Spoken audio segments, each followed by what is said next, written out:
Hi welcome to Kiran TV news. Jaganmohan Reddy గారికి తగిలిన గులకరాయి విలువ 2 లక్షల రూపాయలు. అక్షరాల 2 లక్షల రూపాయలు. నిజమండి. ఎందుకంటే ఆయన్ని ఎవరైతే కొట్టారో వాళ్ళ ఆచూకీ చెబితే 2 లక్షల రూపాయలు ఇస్తామని పోలీసులు అధికారికంగా ప్రకటించారు. ఎంత విడ్డూరం ఇది. మొన్నటికి మొన్న జనసేన అధినేత పవన్ కళ్యాణ్ మీద ఎవరో రాయి విసరబోతే అక్కడ ఉన్నోళ్ళు పట్టుకుని దేహశుద్ధి చేశారు. అలాగే చంద్రబాబు సభలో కూడా అలాగే జరిగింది. కానీ ప్రతిపక్షాలే పట్టుకోగలిగింది అధికార పక్షంలో ఉండి పరదాల మధ్య తిరుగుతున్న ముఖ్యమంత్రి గారు వాళ్ళ యంత్రాంగం పట్టుకోలేకపోవడం చాలా విచారకరమని చెప్పాలి. అయితే తాజాగా వచ్చిన సమాచారం ప్రకారం ఎవరో వడ్డెర కాలనీ అజిత్ సింగ్ నగర్ ఆ చుట్టుపక్కల ఉండే వడ్డెర కాలనీలో ఉండే యువకుడు సతీష్ అనే యువకుడు ఈ రాయి విసిరినట్టుగా చెప్తున్నారు. ఏదో 350 రూపాయలు డబ్బులు, ఒక బిర్యానీ, ఒక మందు సీసా ఇస్తామని మమ్మల్ని తీసుకెళ్లారు. అయితే అవన్నీ ఇవ్వకపోవడంతో ఆగ్రహావేశానికి గురై చేసినట్టుగా కొంత కథనం అయితే అల్లుతున్నారు. నాకు తెలిసి ఒకవేళ నిజంగా అదే ఒకవేళ ఆ వడ్డెర యువకుడే అది చేసుంటే భవన నిర్మాణ కార్మికులకు పని లేకుండా చేసి అనేక మందిని పస్తునించిన పాపం జగన్మోహన్ రెడ్డిగా ఆ గులకరాయి రూపంలో తగిలింది అనుకోవాలి. ఇకపోతే నాకు కొన్ని అంశాలు చాలా నుంచి వీడియో చేద్దామనుకున్న కుదరలేదు, కానీ కొన్ని అంశాలు నాకు కాస్త విచిత్రంగా విడ్డూరంగా అనిపించినాయి. సో అన్ని జగన్మోహన్ రెడ్డి గారికి సంబంధించిన పేటీఎం పత్రికలు కావచ్చు, ఛానళ్ళు కావచ్చు రాస్తున్నది జగన్మోహన్ రెడ్డి గారి మీద హత్యాయత్నం జరిగింది అని రాస్తున్నాయి. హత్యాయత్నం ఎట్లా జరుగుతుంది అంటే మారణాయుధాల జాబితాలో గులకరాయిని కూడా చేర్చారా? First doubt. మరి ఆ రకంగానైతే మరి వివేకానంద రెడ్డిని గులకరాయితో చంపేసి ఉండొచ్చుగా.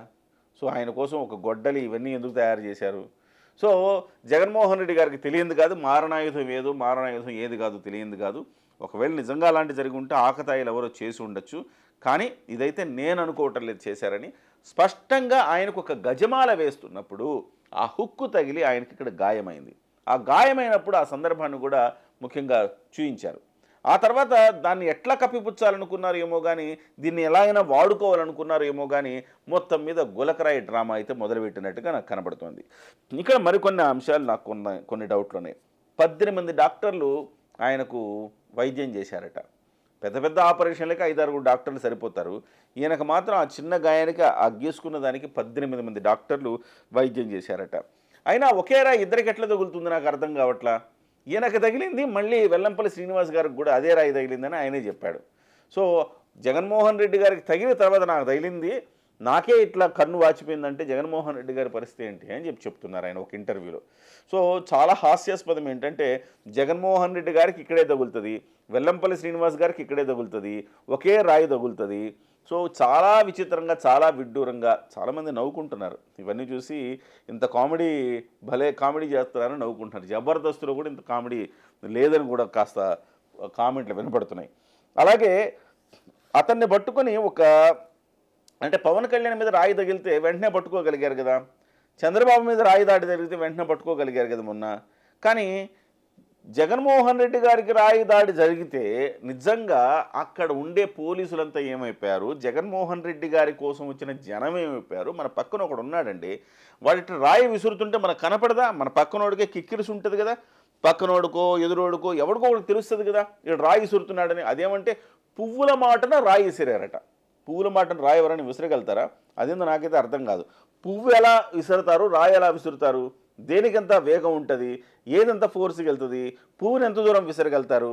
సో రెండింటిని కలిపి ఎలా విసరగలుగుతారు? నిజంగా అలా విసురుంటే వాడిని ఏమన్నా పట్టుకొని, వాడు ఎవడో ఆడుదాం ఆంధ్రలో వాడు ఏమన్నా ట్రైన్ అయ్యాడేమో, వాడిని పట్టుకొని చక్కగా వాడిని తీసుకెళ్ళి ఒలింపిక్స్కి వాడిని శిక్షించొద్దు. ఒలింపిక్స్ శిక్షణ ఇస్తే మనకు ఒక మంచి ఒలింపిక్ క్రీడాకారుడు దొరుకుతాడు. అయితే సతీష్ అనే వాడి మీద నిందన మోపారు, వాడిని అరెస్ట్ చేసే ప్రయత్నం చేస్తున్నారు. అజిత్ సింగ్ నగర్ పరిధిలో మొత్తం 3 సెల్ ఫోన్ టవర్స్ ఉన్నాయట. 3 సెల్ ఫోన్ టవర్స్లో దాదాపు 20,000 ఫోన్ కాల్స్ని ట్రేస్ చేశారు. 20,000 ఫోన్లు యాక్టివ్గా ఉన్నాయి. వాటిల్లోంచి తీసి మొత్తం మీద ఏదో ట్రేస్ చేసి ఈ సతీష్ అనే యువకుడిని, అతనితో పాటు మరొక 5గురు ఉన్నారని చెప్తున్నారు, వాళ్ళని పట్టుకున్నామని చెప్తున్నారు. రాళ్ళతో గులకరాయితో కొట్టిందైతే సతీష్ అని చెప్తున్నారు. అతన్ని మాత్రం సత్కరించాలి. ఎందుకంటే అంత గురి చూసి ఒకే దెబ్బతో ఇద్దరిని కొట్టగలిగాడంటే అతను ఎంత నైపుణ్యం ఉన్న యువకుడై ఉంటాడు.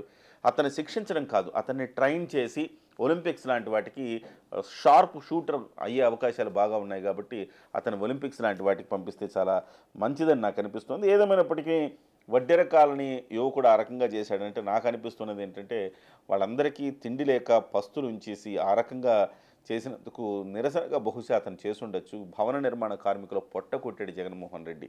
ఆ విషయం మనం అధికారంలోకి వచ్చిన ఆ తర్వాత ఫస్ట్ నిరసన కార్యక్రమం జనసేన చేపట్టింది కూడా అదే.